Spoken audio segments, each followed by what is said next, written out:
You're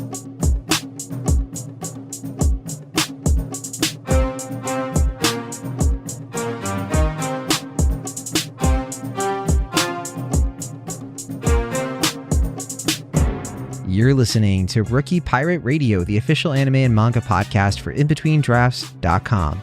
I'm John Negroni. And I'm Travis Hymas. And today we're doing a manga recap of One Piece chapter 1114, titled The Wings of Icarus. And Travis, that title reminds me of the time you and I escaped prison together, but instead of letting me be free, you gave me a bunch of boring instructions and lectures, and look how we turned out. Yeah, now we have a podcast about breaking out of jail. That's what this show's always been about. As usual, we're going to be discussing spoilers for the One Piece manga up until this point. So if you have not yet read chapter 1114, be sure to do so now for free on the Viz website or the Shonen Jump app, which we always link in the show notes. And remember, you can always read the newest One Piece chapters for free up to 3 weeks after they initially release. Or if you prefer, you could just read all of them whenever you want. All you have to do is subscribe to Shonen Jump. Travis and I do that. We recommend it. It's pretty nice and a great price. Now, Travis Hymas, I have an announcement to make. It's a big one. Brace yourself. I hope you're ready. Our Discord won an award. We did it. Oh, we did it? That's right. I'm sure you didn't even know that we were in the running for something. I didn't. Yes. I'm shocked. I'm genuinely taken aback. It's true because our Discord, which, yes, the listeners know, it contains, channels all over the universe of In Between Drafts, yada yada, including the One Piece spoilers channel, which is where you and I hang out with listeners of the show and our fellow Nakama, and we hang out and we talk about One Piece and we share theories. But we won an award, and that award is Best Email Address. Did you know this? Oh, I didn't know that was a category. Who's even holding this award? It's new. Well, the people vote. The people decide. And 3 people voted. Yep. And they're all related to me. And of course, that email address, I'm sure you're chomping at the bit because I doubt you even know what it is. You never check the email. I do. I couldn't guess. I couldn't even guess. Well, hold on. I think Rookie D. Pirate, our producer, is slipping you a little bit of a piece of paper and holding up their middle finger as well. No, it's a little rude, Travis. Yep, yeah, it's just a little harsh there, but I'll unroll this here. It seems kind of crumpled. It says here rookiepirateRadio@gmail.com. I'm not sure. I'll pause you right there, Travis, because this is an award-winning email. Yeah, so I'm gonna give you another chance at that. I had to be sure I was reading it right, so let me try that again. That's rookiepirateRadio@gmail.com. It's funny though, because for all the awards this won, the hype is so high, but if you tell me, the Discord's kind of where it's at. You can just kind of talk to us directly and for everyone to see. But I guess, okay, look, if you want to send us an anonymous email at rookiepirateRadio@gmail.com, I guess that's fine too. I guess that's okay. Yeah, that's fine. But you missed the live banter, the live pre-show banter between yourself and I, where you post Reddit theories and I'm like, John, why are you on Reddit? Yeah, John, why are you the way that you are? I feel like you would be a little bit like Kinemon, just like paying me to like do an errand for you. So I'm off Reddit for a little bit. It's like, hey, John, go on this wild adventure to waste your time. Maybe that's our segue. There you go. That works. Chapter 1114, The Wings of Icarus, and the cover story continues. Ogre Child Yamato's Golden Harvest Surrogate Pilgrimage, Volume 4. The title really just does not roll off the tongue, does it? But this one's in quote, go enshrine this sword at Hakumai's Senma's shrine in Yasue's stead. That is your surrogate pilgrimage. So, okay, basically, Kinemon is telling Yamato what she needs to do in order to, for the payment that he gave her, right? And so we were kind of guessing, what is this going to be? We still don't know who she's going to go with and all that, but okay, this kind of sets the stakes, right? Now we have a little bit of here's where she's going, here's what she's going to be. We have a map. It's kind of nice. And she's going to be going to some places that we didn't really explore in Wano, which is welcome. Yeah, I like the idea that she's doing it on behalf of a character who's no longer with us. That's an interesting take, because that is pretty different from Odin, who just kind of went on his adventures for the heck of it, right? He got kicked out, didn't really have anything else to do. Exactly. So that's nice. I will add that if we were in this situation, I would be Kinemon in that I don't trust myself to accomplish this, so I would pay you to do it instead. Yes, exactly. And it does seem like kind of a roundabout method to get to that location, but I guess it's all part of the fun. It's part of the it's One Piece. What are you going to do? Okay, so let's recap this chapter. So, okay, when we last left off, Vegapunk's message continued, and he announced that the world is going to sink, basically. The world is sinking. And of course, we had the time of our lives on the podcast and beyond. The entire community has been ranting and raving about what all of that means. But we now cut to some reactions from the world, as to be expected. We started Navy HQ in the New World. This is what, G5 is the name of the new? I forget what they call it, but something like that, I think. And the Marines kind of have like differing takes. Like some of the Marines are just like, Vegapunk, he's lying. What a jerk, And then other people are like, wait, what? And then they're actually like taking it seriously. Marine Civil War, what can we say beyond that? And even Akainu, we're kind of like, we see him have like kind of a curious reaction. Not sure what the nature of that reaction is quite yet. We actually go to Mocktown, which is in Jaya. That's kind of fun. We haven't been over to like the Skypiea area in quite a bit. But or below Skypiea, we should say. But they're all kind of like laughing. They're doing the Mocktown thing. They're like, Vegapunk, what a joke. That's like ridiculous. How could the world sink? It's funny. We go to Water 7, kind of expected since we kind of were there not too long ago, I want to say. But we've been talking about them in regards to like they're the island that kind of one of the first major hints that the world is sinking and started there, right? Yep. We see not Iceberg, but the other guy, right? I forget his name, but he was one of the other shipwrights who got betrayed, and that's he has glasses, and that's Polly there for you. Polly, that's what it is. Yeah, very important character I could never forget. But yeah, so like the people, basically this establishes the people in Water 7 are like, we knew this, like it's been happening to us, now it's happening to the whole world. That's crazy. We go to Impel Down, we see Don Quixote, Doflamingo laughing it up with Magellan. Kind of interesting that he's having like a conversation with Magellan, like the two are tight, I guess.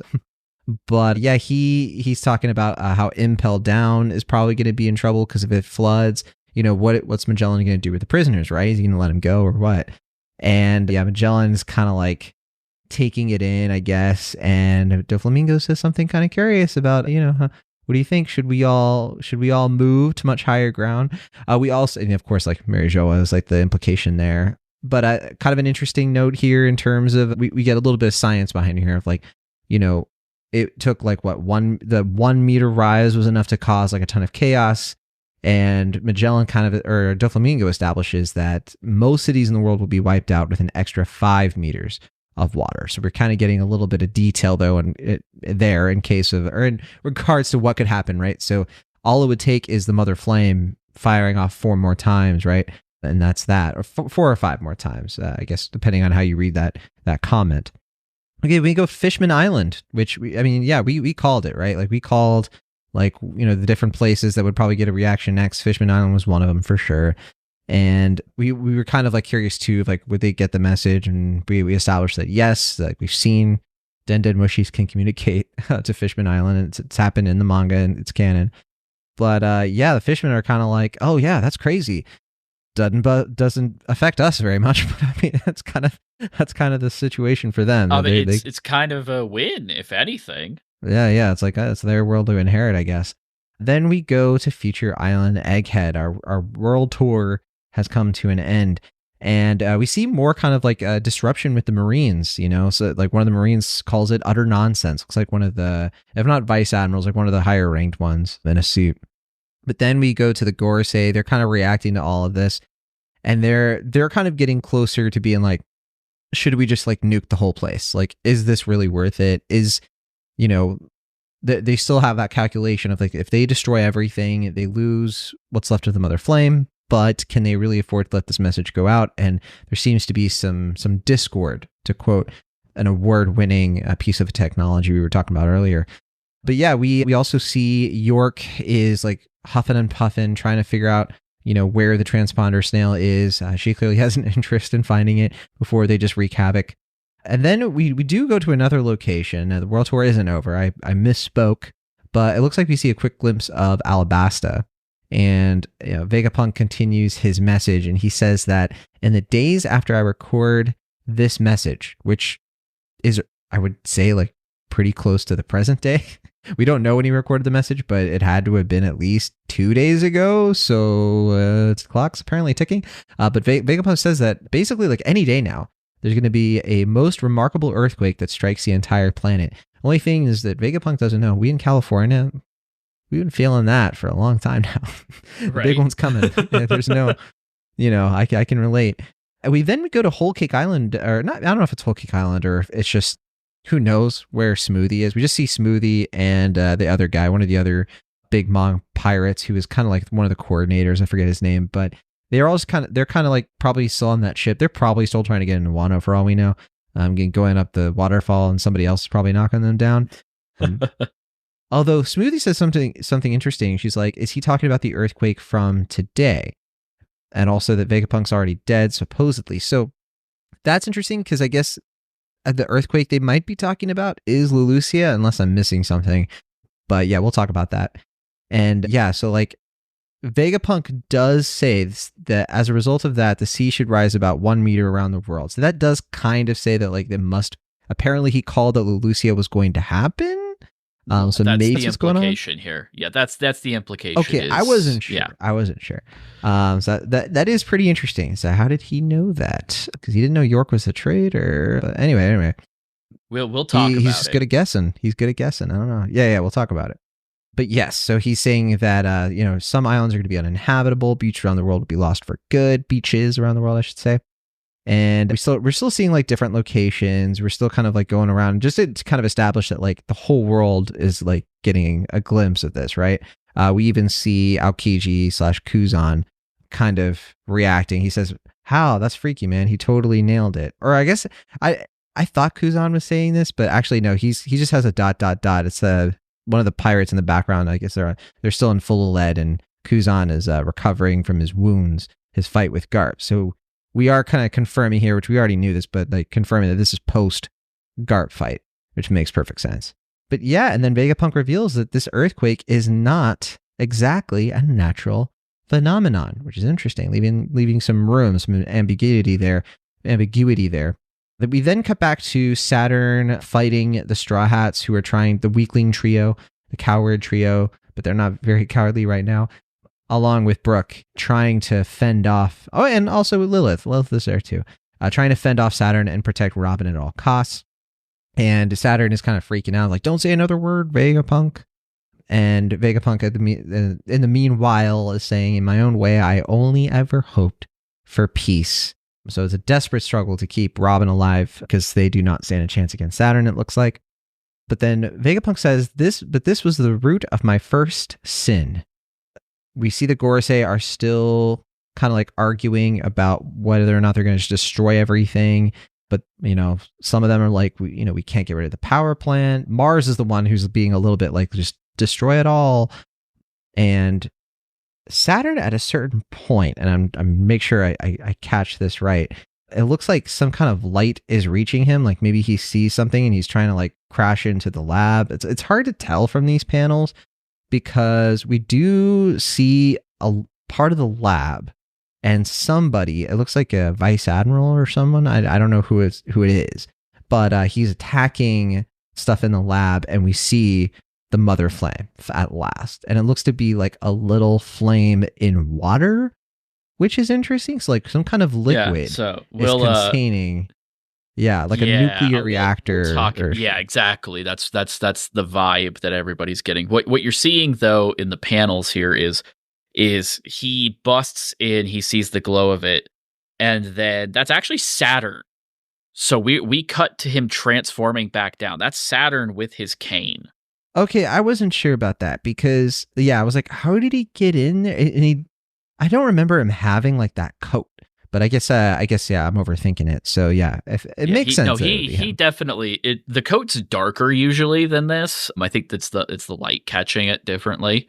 I guess I thought it was weird, because it looks like because he's like attacking it. Like, is he trying to take the mother flame out, or what is he trying to do? He's looking for any kind of transcriber, right?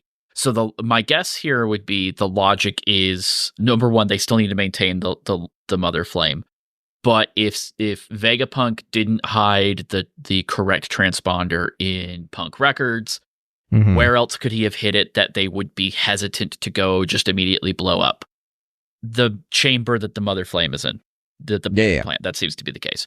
And also this kind of confirms that the Mother Flame is actually powering the island itself as well. That seems to be the case, yeah. And this is probably the room that York was talking about way back when she was like, there's a certain room you can't go to. You can't mess with it, see?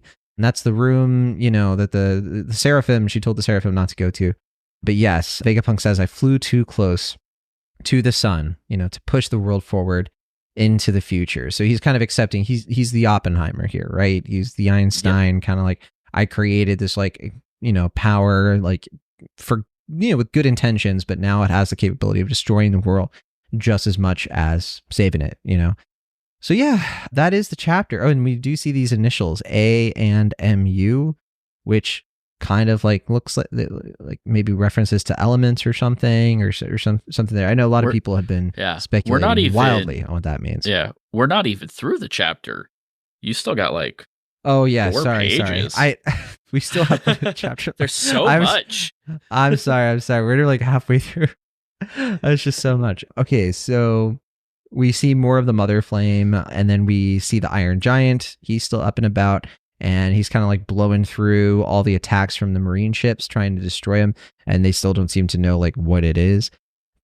And all of their attacks have basically done nothing against this thing, which is kind of wild. This thing, the Iron Giant thing, is incredibly powerful. It kind of makes sense how it was so feared when it attacked Mary Joa and how they couldn't just easily stop it.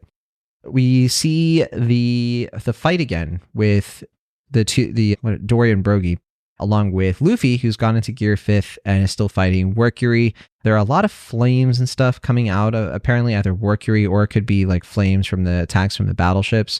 And they're trying to avoid getting roasted alive. And then we cut to Vegapunk again, talking about how from about 900 years ago to 800 years ago, there was a period of a century. There's a span of history that is completely and entirely blank. We see a shot of Mary Joa during this point, and we also see the silhouette of Emu. She's every character is in this. But then we see some of the celestial dragons kind of being what's going on? Make Vegapunk stop talking. So some of them apparently know what's going on here. And there's one, however, a celestial dragon we've seen before, blanking on her name, but she's shown up before, and she's kind of Void Sentry, what is that? So apparently, some of the celestial dragons probably know everything about the Void Sentry or something about it, but not all of them do. And we know there are some good to less terrible celestial dragons out there. But yeah, the celestial dragons really are just freaking out. They're super pissed at Vegapunk for talking about all this stuff. And then we cut to our buddy, our old friend on Elbaf, Jaguar D. Saul, the true identity of our producer. I guess it's time to reveal it. And he's hanging out, and he's just kind of laughing because it's unclear. There's no transponder snail, it looks like, but I guess he knows what's going on because he's kind of, I don't know, the implication of the scene, how it's framed. We'll know at the anime, I guess. But yes, brilliant. I wonder what he looks like with his scars and everything. But yeah, Vegapunk mentions how he's trying to find a message from the past in the form of poneglyphs scattered across the world and decipher its content. So he's just laying it all out. We're getting so much here. The world is finding out about the existence of the poneglyphs for sure. Something that most people don't know about, or most people avoid talking about so it doesn't spread. We cut to Orange Town, fun location. Haven't been there in a minute. We see our good buddy, a good boy, Cho-Cho. And also I forget his name too. There's so many characters in this. I'm I don't. What is his? Gramps. Yeah, he's the mayor one. That guy. The mayor of Orange Town, who, that was the little Buttle. Arc I want to say Buggy. I want to say Buttle, but that can't be right. That sounds fun. Possibly right. Yeah, it sounds like fun. But I don't see think a it could kid be actually right. with a world textbook, a history of the world, when there were 20 kings who got together and they created the whole world. So okay, there is that too. And then Vegapunk's message continues. He says, the world government has made it a crime of the highest order to decipher the message of the Poneglyphs. And despite being a member of the government myself, I broke this law. That was my second sin. And then so he talks about O'Hara at this point and how they were the a group of excellent archaeologists, and using their research, he was able to continue it. And yeah, obviously that kind of plays into why he's being assassinated right now, and why apparently he's dead at this point or close to it. But yeah, he talks about how history tells a story, and we see the clouds that are over by Punk Records are starting to move, and we get an indication that it looks like Edison's plan was to help the Straw Hats get their ship out by stretching the clouds a little farther out so that they can reach the sea. And it looks like we're seeing some death flags for Edison. Looks like he's going to have to stay behind. He'll probably be summarily destroyed at some point. And so, yeah, we'll see though. You'll see. It would be tough. It would be a tough loss, especially with all the little anime sections at the end where he and Lilith, teach us about, different characters and lore. I'm gonna miss that. But yeah, he says now get off this island, Straw Hats, and it looks like it might be it for him. And then Vegapunk continues his little speech. And he says, in other words, what I know is an incomplete story of that 100-year void. So yeah, we're not getting everything here, as we know. It would be dishonest to fill the blanks with my own speculation, so I will leave you only with the verified truth. The main character of this story, and then as this is being talked about, Brogy is telling Straw Hat, don't push your luck, because basically Luffy's trying to attack Workury again with, it looks like a Kong gun, or one of his main moves, and it still isn't quite working. There's something about Workury that's kind of resistant for some reason to Luffy's attacks, which could be very specific to Luffy's attacks because, yeah, it's a little suspicious. But yeah, his attack doesn't really quite work, and to the point where it actually makes Dory and Brogy keep laughing. But yes, the Vegapunk's thing finishes out here where he says, the main character of this story was born into a kingdom with an impossibly advanced civilization 900 years ago, like the sun god Nika spoken of in Elbaf legend. He fought with a body that stretched and contracted. His name was JoyBoy, and he was the very first man on this sea to be called a pirate. That's the end of the chapter. And another break week. Woof. Not a lot of pages for a chapter this big, like this dense. There's so much going on. There's just so much going on. Let's go back to the Mother Flame because we started talking about that. So we might as well finish that conversation. Yeah, I mean, it's nuclear power, right? That seems to be... it's Oda's version of it, yeah. An appropriately one-piece version of it. It seems a little bit more alive. It's kind of interesting the way that Oda draws like the panels as it zooms in on it. It's almost like it's ebbing and flowing with the story, almost like reacting. I don't think it actually is, to be clear, but just it's a fun little trick of the drawing, and I bet the anime will have a lot of fun with stuff like that. A lot of people have tried to decrypt the text on the chamber. You probably already know this one, but if you read the A and then the and MU, if you read that like as it's intended with Japanese, that would be atom, because that little ampersand would be like a T sound if you were to sound it out in Japanese. So, yeah, exactly. Yeah. So that kind of seems to be the case. I mean, I don't even think it needs to be any more complicated than that. It's just, hey, it looks scientific, and it's nuclear power. We talked about nuclear power being possibly what's at play here forever ago, right? Yeah. Especially like it's Japan, atomic, nuclear stuff is kind of embedded in like the culture and the understanding, the history of Japan, and particularly, of course, the bombing of Hiroshima and Nagasaki. Something that is very contested to this day, and argued very passionately. Yeah, but this is just Godzilla. More recent, Yeah, I mean, more recently, there were other incidents too. Was that in 2000? When did that reactor? Didn't the reactor blow up? Am I thinking something differently? Anyway, it's a very contentious topic. So like I said then, I'm very interested to see where Oda goes with this, because there's no way he doesn't have like a take. It's impossible. Like I said, it's ingrained in their culture. Yeah, because first of all, very fitting that one of the first things we see in this arc is like a kaiju kind of thing.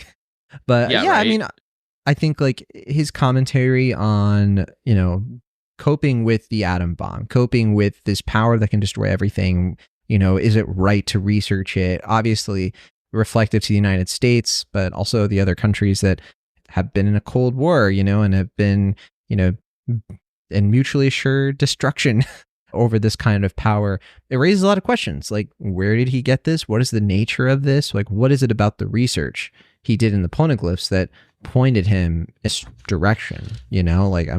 I hope we get some kind of reveal for that soon, or some kind of like indication for like the nature of this thing. Because we've just kind of assumed it's an ancient weapon or something that could like harness this power. Yeah, we've assumed it was the fuel source that the ancient kingdom used, which seems likely to be the case here. It is naturally occurring if it is, meant to be like nuclear, energy. It is technically something based in nature. That being said, you mentioned specifically that he researched the Poneglyphs and came across this. Is that the case?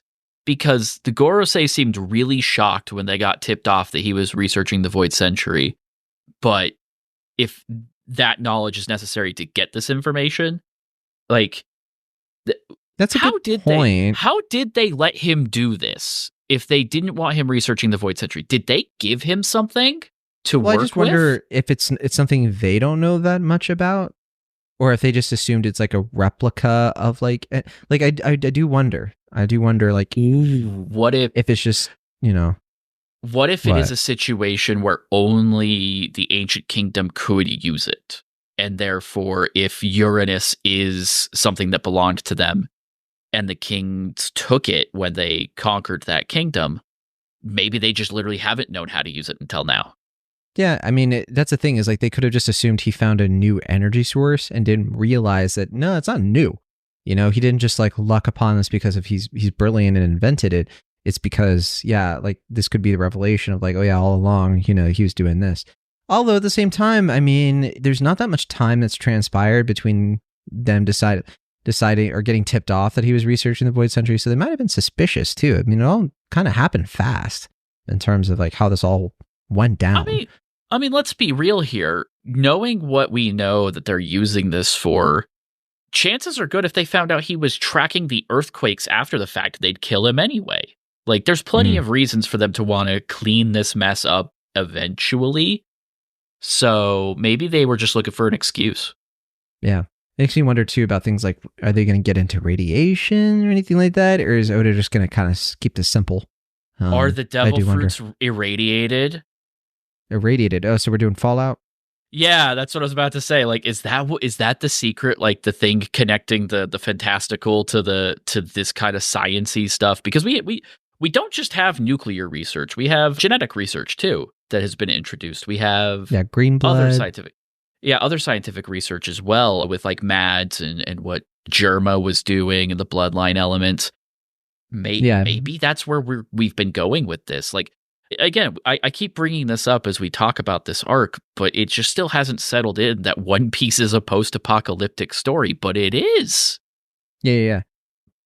I think it was the YouTuber Sawyer Mage who was kind of talking about some of the connections he was seeing in terms of like fire and how it's related to passion and how you could resist fire if you are like hotter. So like something we've seen with Sanji and Luffy in terms of like when Luffy withstood the fire of like Kaido's Boro breath, he said it was because of his guts.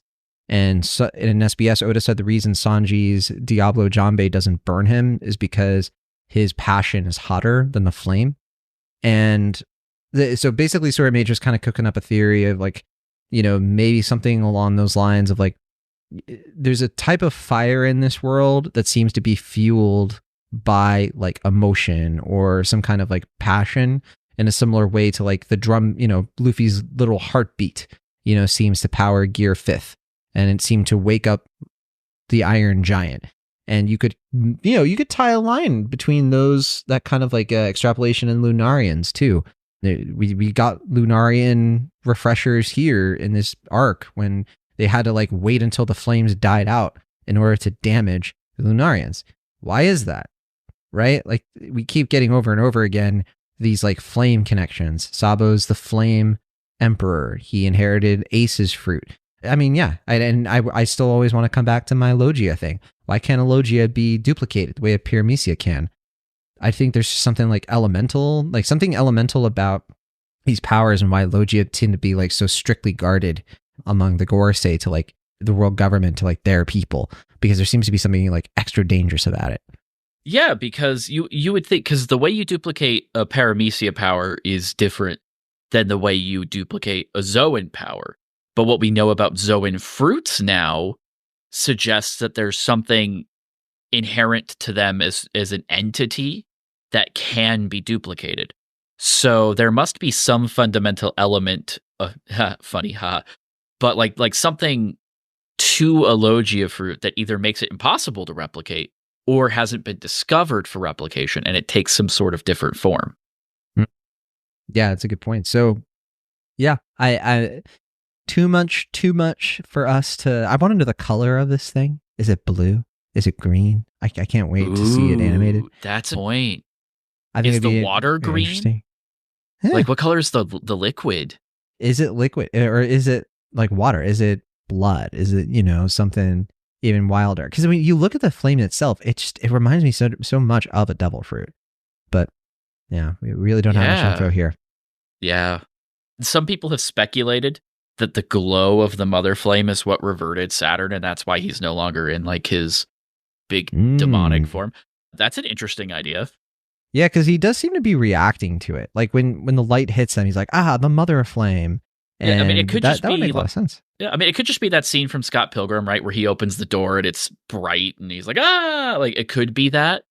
But it is weird. It is interesting. Like it would be more efficient, wouldn't it, for him to find the snail if he's in his bigger form with lots of little legs? He wants to. He says it himself. That chamber cannot be harmed. So it's. Again, this is one of those Occam's razor situations where it's probably he's just using kid gloves intentionally. But I mean, it could be that he's also incompetent, which we have seen sort of demonstrated over and over again. Saturn's kind of the goober of the group. Which brings us to Workury, I guess, who's apparently like one of the toughest, if not the toughest. I mean, Luffy's attack in Gear 5th doing nothing? Like, apparently nothing? I mean, what the heck? Like, what's going on here? And I want to believe, I feel like I have to believe that there's just something special about his defense that like is resistant sun god powers or something. I don't know. This is one of those things where it's like, we got to know if these are devil fruits or something else, because I've kept leaning on the, like, this is an extension of Emu's power, but they do such different things. They do such different. Are these just different mythical models of the same devil fruit or something? And like you're right. Like the special ability of Workury's is the ability to like warp his skin to stuff, and so like the way he needs to be fought is different. Mm-hmm. I mean, I'm kind of grasping at straws on this because like Luffy could hit Saturn and it would connect, and like the laws of physics still applied. Cartoon physics, but. Like he could punch Saturn through a building. He didn't like feel it, but it worked. This isn't even, it's like he's not even connecting. Well, and it's also still unclear if he's ever using Rio anymore. Like it's hard to tell. I feel like in the anime, we haven't seen him really use it so far into Egghead. I would expect this attack too, because Luffy is an idiot. But he's not a battle idiot, so he's fought Kaido. So it I'm just going to take the good faith that eventually he would try it, or he's working his way up to trying it. I mean, wait? It's tricky because the way Luffy's fights go, we don't always see him leveraging the new hockey abilities directly. Like we know he's kind of using that future sight from time to time, right? Like, but we don't see it like, oh, future sight, and then something happens and he just kind of does it. But yeah, it's becoming more and more like passive. Like we can just kind of headcanon it of like, oh, he's probably using it there. Well, that might be just a side effect of Gear 5th. Like we didn't really see him using Rio in Gear 5th either when he was fighting Kaido, but it's kind of implied that he's just doing it naturally now, and he's because the evolution of using Rio is infusing Conqueror's Haki into your attacks, which he's definitely doing. So again, that begs the question of why is this not working at all? Like that's I would like some explanation. But again, I don't, they're not supposed to be fighting right now. Like, we're going to be revisiting this. So maybe we're just jumping ahead too far.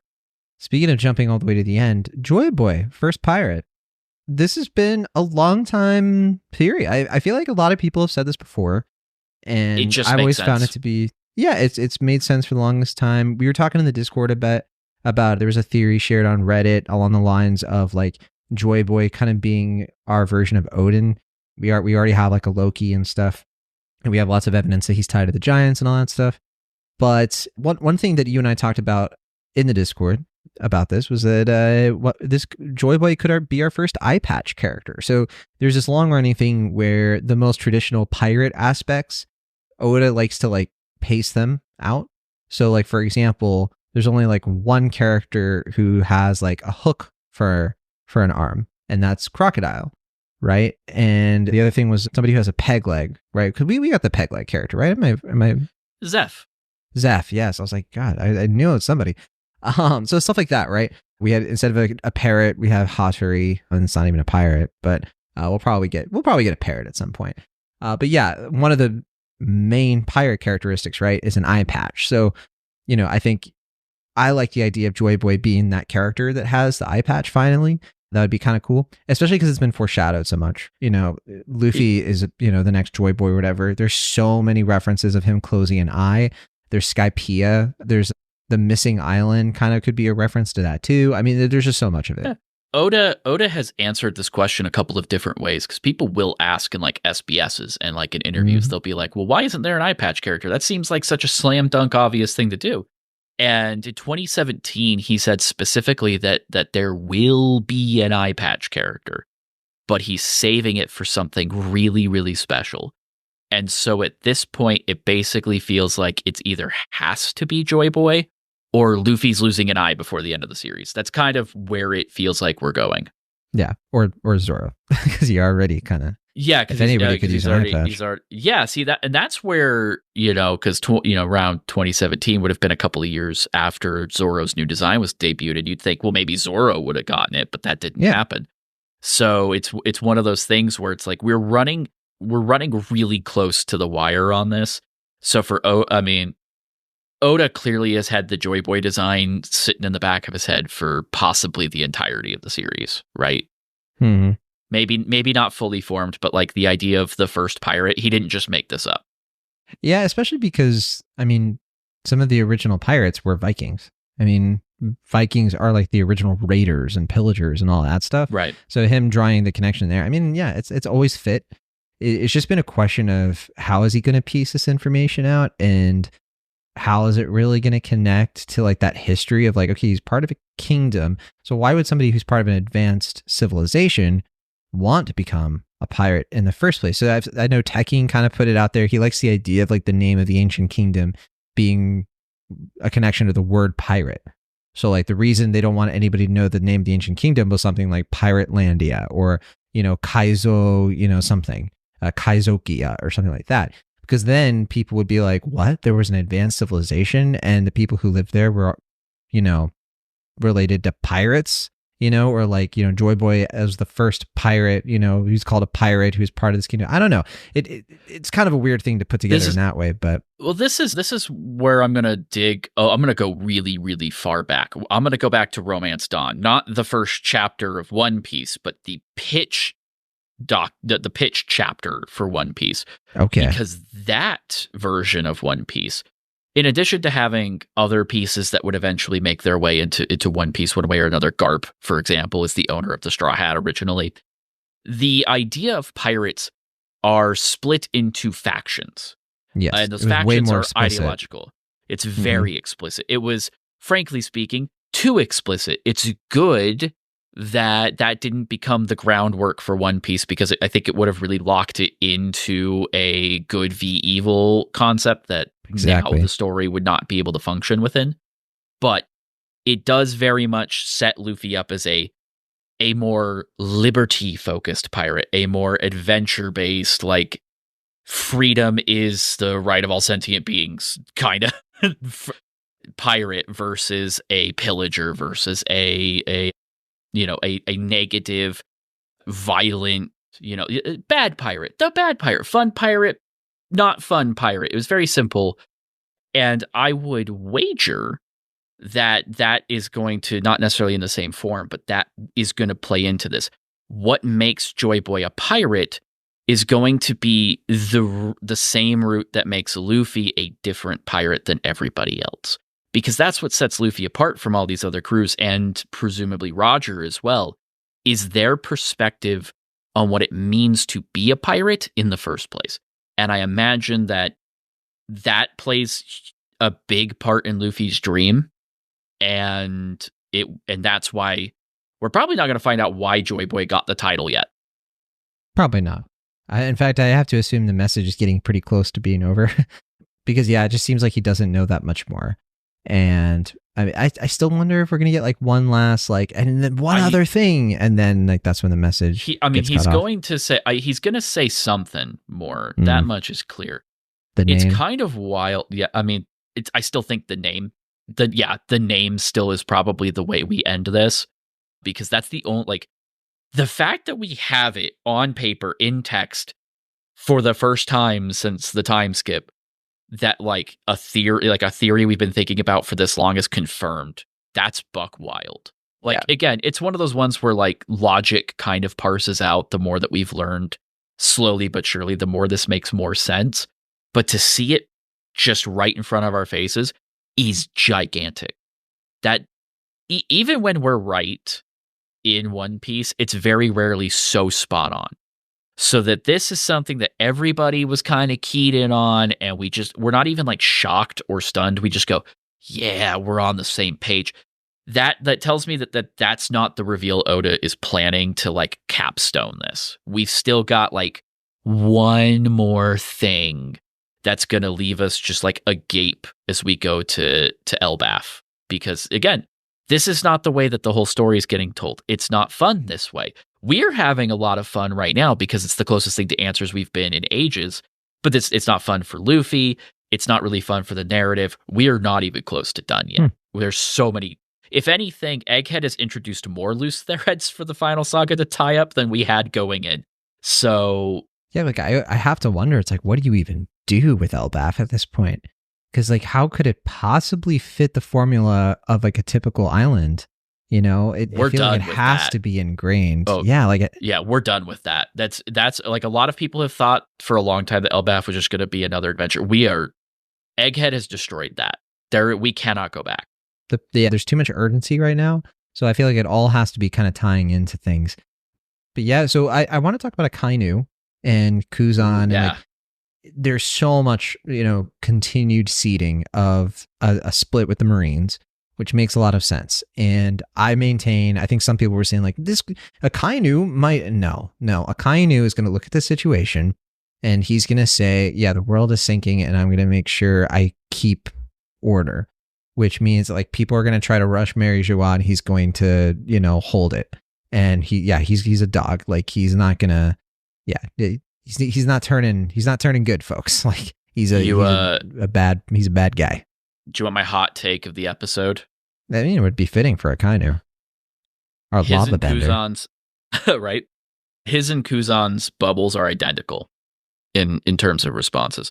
They're not just sitting here taking it in. They're sitting in here and they're taking it in exactly the same way. To me, that implies common knowledge. I think they both know something that they're either not supposed to know or they are not supposed to tell anyone that they know. You could argue it's one of the reasons they fought over becoming fleet admiral, right? And one of them left. Who? What are we going to do about it? Saturn trusted Kizaru enough to be the god to have him be the vanguard, right? Kizaru gets to be in the room and view the Gorsosei. The other admirals get that privilege as well, but the other Marines don't get that. Mm-hmm. Saturn transforms and Kizaru's there and Kizaru doesn't react. They have seen this stuff before. Everyone else, Rob Lucci, Kaku, they've never seen these forms before. Mm-hmm. But I think the admirals have. I think this is military knowledge they're required to have in order to function. I think it's a part of what keeps them loyal is knowing that truth. Yeah. And So exactly. And if we're getting another apocalypse, we've seen this movie. You know, there are going to be the folks who know that they're doing the wrong thing, but their motivation is going to be, well, I'm protecting who I can protect. You know, the worst is going to happen anyway, so I'm just going to follow orders because that's what I know how to do. But I think there's going to be Fujitora. You know, I don't think he's going to have any of it. Kizaru is still kind of a question mark at this point. I mean, the guy is just such a blank slate for us. He's such a cipher. He's sleeping on it. Yeah, his heart's not in it.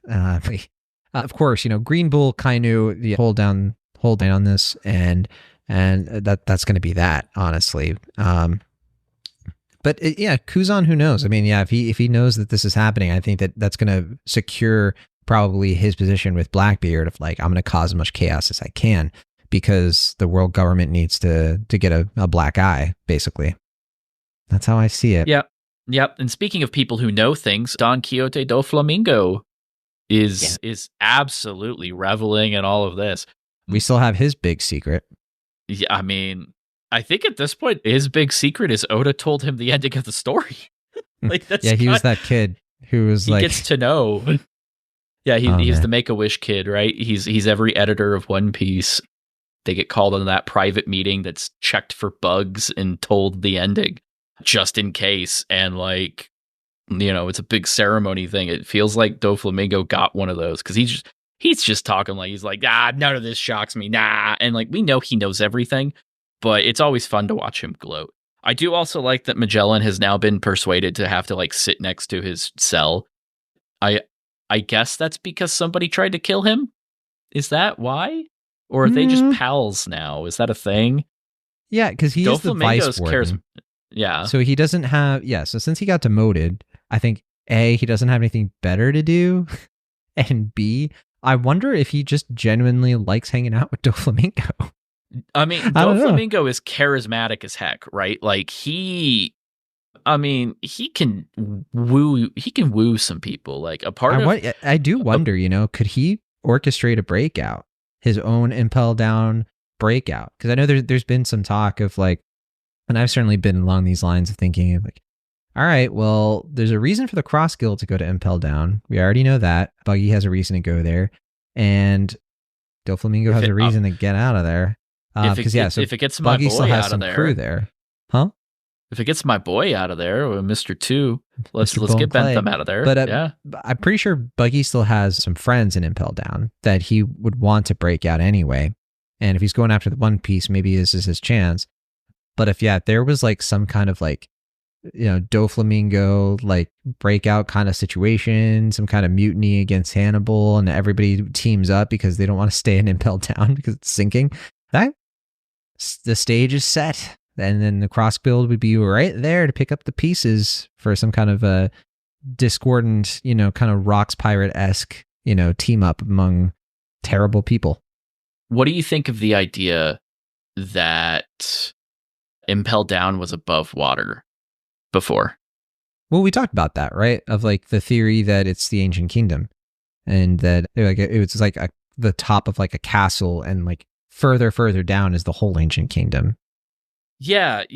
Do you think I'm pretty sure you mocked me when you pulled a mock town when I brought that up? A mock town a little bit. I mean, I don't think the kingdom is just like a vertical slice, but the idea that it was above ground at some point, now that we've got like Doflamingo more or less saying like exactly the math on what it would take, it seems more and more likely that like some of these things were kind of what they seem to be. I will tell you though, that does the ancient kingdom move around? Is it a ship? Is it something like that? We can just go ahead and shelve that forever. I'm no longer going to be on that train because if it could, why would JoyBoy take to the sea? What do you mean? So Vegapunk says specifically, because I floated this last chapter, that like the ancient kingdom could itself be a pirate nation that moves, like an actual like mechanical island of sorts, capable of moving itself around the sea. Would that be our Libertalia? That was kind of the idea. Okay. But like a literalized version of it. But I don't jive with that in the context of Vegapunk specifically saying that JoyBoy left this kingdom to go be a pirate rather than the kingdom being a kingdom of pirates. I think that's probably the indication that something drew JoyBoy to the sea. Let's be honest, it's probably just adventure as a concept, but that's neither here nor there. And because of that, the kingdom itself must be stationary. Like that, I'm just going to shelve that idea. It's probably not even close at this point. Whatever the ancient kingdom is, it was a place at one point. I don't know. I still like the idea that it's Enies Lobby, but well, that's the thing. It's like either Enies Lobby or Impel Down. I think the reason those have always been pretty strong contenders is because they're places that literally the government like keeps under the securest of the securest, lock and key and everything. And that actually, I didn't even consider this before, but if Doflamingo's motivation, right, is he wants to go to Pangea Castle, he wants to get the national treasure, right? He doesn't have the immortality fruit, but he's crafty. He could figure something out. I don't know. Maybe he has an idea of like how to be a Gorsosei or something like that. But I mean, if he impersonates, if he can impersonate or control Emu, then he has all the resources of the world at his disposal, right? Yeah. And I would say that if there was a group that would be even wilder for Doflamingo to join up, not the Cross Guild, but the Revolutionary Army, because who else would want to like lay siege to Marijoa than Dragon? You know what I mean? Do you think they would make that? Do you think Salbo would be cool with that? It's not a matter of being cool with it. It's like a strategic, alliance kind of thing. It's a little wild. That's wild. That's spicy. I'm playing with fire over here. I'm putting grease on this pan and I'm just kind of seeing what sticks. Yeah. I mean, I won't call it a grease fire yet, but that's an interesting idea. What reason I guess revolutionaries could very easily be an Impel Down. There's a reason to be there. We keep going back to Impel Down. There's got to be a reason. I'm just saying. There has to be. I'm very convinced that there's something going on with it. But yeah, all right. So lots of comments, and I'm sure we'll find more to talk about through those. Yeah. Mostly people just being like, why another break? Why another break? Jojo Jaman said, I really want Oda to take his time and give him some breathing room, but darn it, I can't wait another 2 weeks. I need to know more about this incredible world he's crafting. Is it a 2-week break? I thought it was a 1-week break. 2 weeks? Oh, Travis. Man, can't be. People aren't going to be normal. So people cannot be normal already. Like 2 weeks? I'm going to check real quick. But 2 weeks? Oh, nah. People aren't going to survive that. Yeah. I will log off Reddit at that point. Pikeman did also kind of join in your speculation that the snail is in the Mother Flame. Some people kind of mentioning Saul being alive and loving that his laugh is back. Nobody 1437 said, anybody else imagining Sukuna's flame technique dropping like a nuke, causing a white flash and an eerie screech that transitions into Chozo and Yuji's little flash imagination conversation. Conversation ends with Choso's body slowly becoming a husk and Wait a minute. unrecognizable. Wait a minute. Hang on. I know. Crossover? What? For those of you who I was like, wait a second. Yeah, I know, you were kind of. So for those of you who don't watch or read Jujutsu Kaisen, nobody 1437 is having a little fun. And Snickersnack said, awesome chapter as always. I'd be interested on how JoyBoy portrayed how a pirate was. I would think they weren't scaring and robbing people originally, but somehow the word pirate eventually became a term of terror to people. So yeah, kind of along lines of what we've been talking about. I think that, yeah, like making pirate be like a bad word would make the twist of the ancient kingdom being connected to pirates all the more kind of like, oh yeah, no wonder, right? The people who are free and all that have the bad reputation, and and it's also self-fulfilling prophecy. The people who join pirates because like, well, I want to be mean and an outlaw, so I'm going to be what a pirate is. Like that's certainly something to consider there. Mega Matthew 75 said, no way that anyone who has seen Luffy will not make that connection. Vegapunk straight up dropped that JoyBoy's body stretched and contracted. JoyBoy lore is about to be unreal. I can't wait to see the panels for it. I'm feeling a flashback is about to happen, and after 1 or 2 months, we'll be back to present time. Regardless, I'm hyped to see the reactions of everyone in the world going like, wait, Luffy. So yeah, I think that's like a huge implication, right? Because we haven't seen any reactions to that yet. Would love to see that in the next chapter of like some like key people, like Vivi, for instance. You know, people who know Luffy well being like, oh, the first pirate could do the same thing Luffy could do? That's strange. How does that work? Especially with the bounty poster and all that. If some people could put the one and two things together. That said, flashback, I don't think so. I think we've gotten enough flashbacks between the Reverie, the Kuma. I don't know. And also, how would you get a flashback through a Vegapunk message? It feels more like something we would get with like Robin finding the last Poneglyph and piecing everything together. I don't know. The buildup doesn't feel right to me, but I guess I could be wrong there. A flashback requires complete information. We've never had an incomplete flashback where like stuff's missing. It's Kuma's memories. Well, it's somebody's. So God Valley, Kuma's, we see Kuma's perspective on that, right? But we did see stuff in that. No, because we did see stuff in that flashback that Kuma did not see, right? Because we saw like Garp getting the call.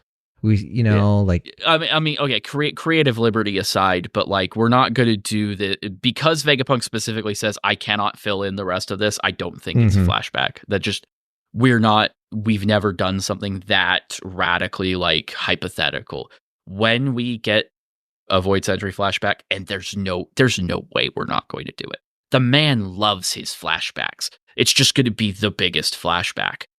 So, yeah, I mean, I would almost go so far as to say to itself. That was exactly what I was going to say. It's going to be an arc to itself, if anything, which would be buck wild. Let's do it. Let's go. Whole arc with no Luffy. I mean, we've postured that, haven't we? I mean, on the other hand, Scott Pilgrim pulled it off. Hey, you know what? If there's a fruit that can time travel in one direction, there's nothing to say there's not a fruit that can't time travel in the other direction. You know what I'm saying? So, and then Toki has to bring that person back. You know, like I just figured it out. There we go. We got there. Luffy can just time travel and figure out the lore that way. I did double check speaking of time, I did double check the break. It looks like, yes, this next week we are on break, of course, but then the week of the 26th, we will have a chapter. So okay, thank goodness all right. The community will not self-cannibalize while waiting. We're going to be okay.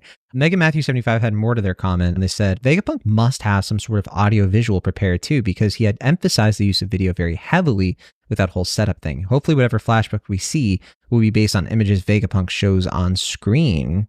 What do you think of that? I don't know. I just thought it was him verifying that it's him. I don't know if he has anything to show except for like proof. I think it would be cool if there was something to show. Yeah. I don't know what you would show. Could be the Iron Giant, which he wasn't supposed to have. It could be. It's still. I think we floated this before, but like it would be really amazing if he cut to a live feed of Egghead being destroyed and like the Gorsosei in their monster forms. That would be. Yeah. I doubt it. That would require him to basically have like 40 chest this entire arc, and he's smart. He's not that smart. So speaking of the Iron Giant, by the way, did we get that? Did we talk about the snail, the transponder snail being in him, and that's why Vegapunk was at the Iron Giant when he ran into Luffy earlier? No, but I have heard that idea, and I like that idea. I think I heard that like after we had our conversation, and I was like, that's really interesting, because like he was kind of like, why was he there? You know? And so like, unless he was like testing a mother flame out with it, I don't know. But yeah, that would make a lot of sense that he like hit it there because like, last place to look, Well, and if they can't even scratch it, it's also probably the most secure place on the entire island, if it is on the island. That would be pretty perfect. It doesn't have to be on the island. It does not have to be on the island. Yeah, we're still holding on to our dragon. Has it somehow? I want that just so that we can have the win on this podcast. We would have to be given an award at that point, like a different award. They'd have to send us 2 plaques for best email address, bare minimum. Yes, but even if it's not true, I think that we would be owed some kind of like why is Vegapunk telling Dragon this, and like at least some kind of payoff for that conversation he was having with Dragon, or at least that Shaka was, or at the beginning of the arc. But we'll see. And then Mega Matthew 75 continued, and the Mother Flame, it isn't a nuclear reactor. It really looks like it's devil fruit based. The text around it with the globs of water, it almost makes it seem alive. We already have that same biological technological mix with Vegapunk's brain and Punk Records. I believe that Vegapunk is probably just as knowledgeable on biological matters as well, and possibly harnessing power from devil fruits, which may be messed up because of the whole soul idea. So I find this very interesting because it does, and we guess we touched on this earlier, but like it does touch on Vegapunk's research, and it would be a plausible sort of like, oh, the Gorsosei know that he's been experimenting with devil fruits. He just found a way to like find some kind of like OP devil fruit or something that's like the nuclear Omi or something, and has somehow managed to like harness it into a machine. And that would be kind of wild because he is kind of doing that with the Seraphim, right? He's harnessing the power of devil fruits into like artificial beings. So why not? And not just devil fruits, bloodline elements as well. Mm-hmm. So if this is a biological organism, that would play into that, right? Like actual biology. Yeah, I agree. Lionblade said, even if the elders find a way to stop the message, it's already too late. The important parts of the message are already out, and there will be people that know about Luffy that will compare it to JoyBoy, the first pirate in the world. The foreshadow from the early part of the Egghead arc is coming true, and the entire world is about to go through another major status quo change thanks to Vegapunk's message. And yeah, I mean, there might be more to the message though. So like, yeah, this part is out, but there might be something even worse, like something even wilder that the government does not want Vegapunk to say, because they're still desperate, right? And I don't think JoyBoy being the first pirate is like the thing that's making them desperate. This leads me to something that I wanted to float to you before we were done with this, and that is the impending war. Everyone has basically been saying, "Oh, we're going to get a war arc at some point," because Oda said the final battle, the final story is going to have a battle bigger than Marineford, and I'm wondering if it's less of a faction battle between like the good guys and the bad guys, and more of just this massive global upheaval all over the place. It's not one or two factions or three factions. It's kind of the whole world put into just this entire sense of unrest. Because you have to think about everything that has happened within a 72-hour period to the world. Like everything we have seen has not even hit everybody's doorstep yet. But we have like the earthquake that raised the sea levels. Many islands were just like subsumed by that. Others who otherwise wouldn't have ever noticed that an earthquake even happened have now noticed their waters rising. We went all the way back to Windmill Village to see that. Mm-hmm. We have Gart being captured / killed at Hachinosu. That literally has just become fresh information. We have everything happening at Egghead. We have the other battles that took place earlier on in the arc. Kid being completely wiped out. Law being defeated by Blackbeard.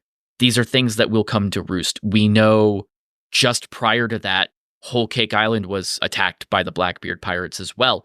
A bunch of things have happened. Wano wasn't even that long ago. These new bounty posters showcasing a brand new form for Luffy only just went out a few days ago comparatively.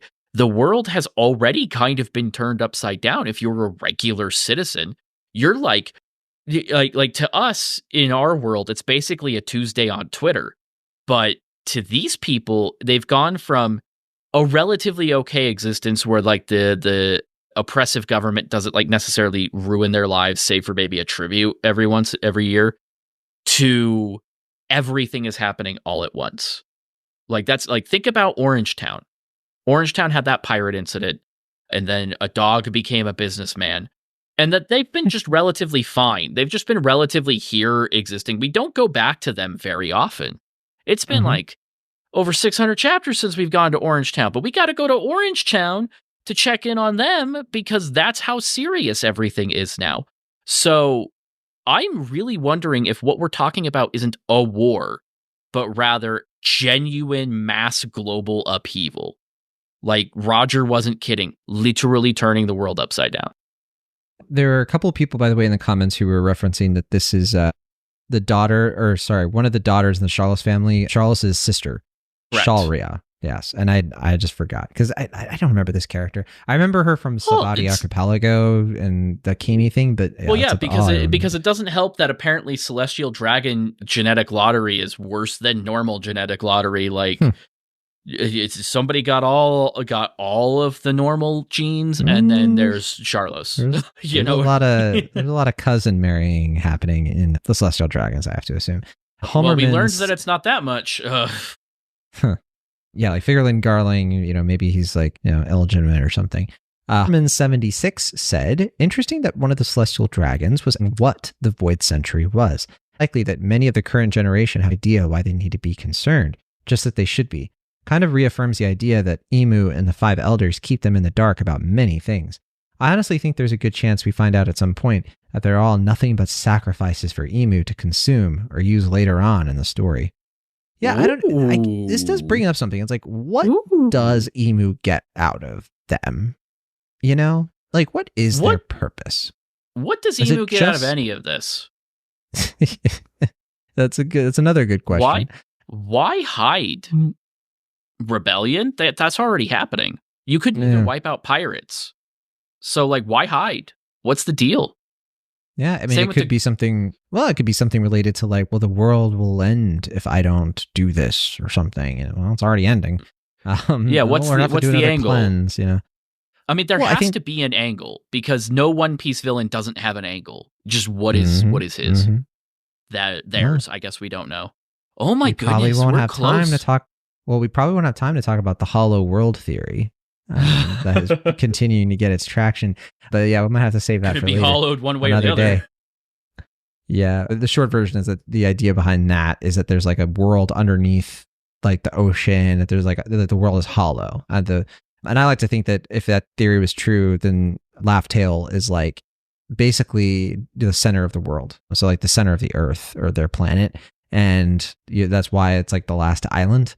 And it's like the origin of whatever devils or like yokai type creatures that spawn the devil fruits that, the basis of Emu and the Gorsosei and all that stuff. I think that could be a lot of fun, but that's a whole world. We had the log post point directly up. Why not directly down? Like, I guess we did that with Fishman Island, but it's still smart. Hey, whatever. That's another Godzilla thing, isn't it? Yeah. Just saying. Okay, so Black Knight Halberd 42 said, my favorite mystery in the series is about to be partially answered. New answers, new questions, let's go. I swear we're going to get some Similarian type SHIT like Huron's Last Stand, with somebody saying, dawn shall come again, and I'm going to explode in tears. I've never thought about how much Oda is or isn't inspired by Tolkien. I feel like I haven't seen a lot of that. I don't know if like Tolkien, Lord of the Rings, and all that is something that has been a big influence on Oda. If anything, I know Game of Thrones, like the Song of Ice and Fire series, definitely has a lot of influence on him. So maybe, I don't know. Could be interesting. Transitive property, Lord of the Rings influences everybody eventually. Yeah, there you go. Great Kate said, who else is willing to bet JoyBoy is the special character with an eye patch Oda has been saving all this time? Yep, there we go. Given that he's the first pirate in history, who else could it possibly go to? Yeah, it fits. It fits. If it fits, it fits. And we sits. Hero to Anime said, looks like Edison is on his last legs. That just leaves Lilith, Atlas, and York. And they've already started casting calls for season 2 of live action with confirmed characters of Vivi, Robin, and Mr. 3, among others. Yeah, we haven't talked about the live action in a little bit. There's been some fun developments there, and eventually we might be able to maybe when we have more time. This has been a super packed chapter. Yeah. Oh yeah. Adams K0, regular commenter, said, based on the before you start calling him something else from earlier, Luffy's attacks might start doing more damage because the broadcast announced Nika to the world. Even just as a name, he wasn't known well outside Elbaf and the Buccaneers, the prison guard getting disappeared for mentioning it. So, okay. Is there something to that? The idea of like the more people know about Nika, the stronger Nika is? Have we seen evidence of that? My guess he does seem stronger since Bonnie kind of made the connection. Well, I think Bonnie has definitely been stronger since making the connection because as Saturn suggested, her potential was limited by reality. Luffy, by the same, logic, because it's whatever he can imagine, as long as he is imaginative, he's particularly powerful.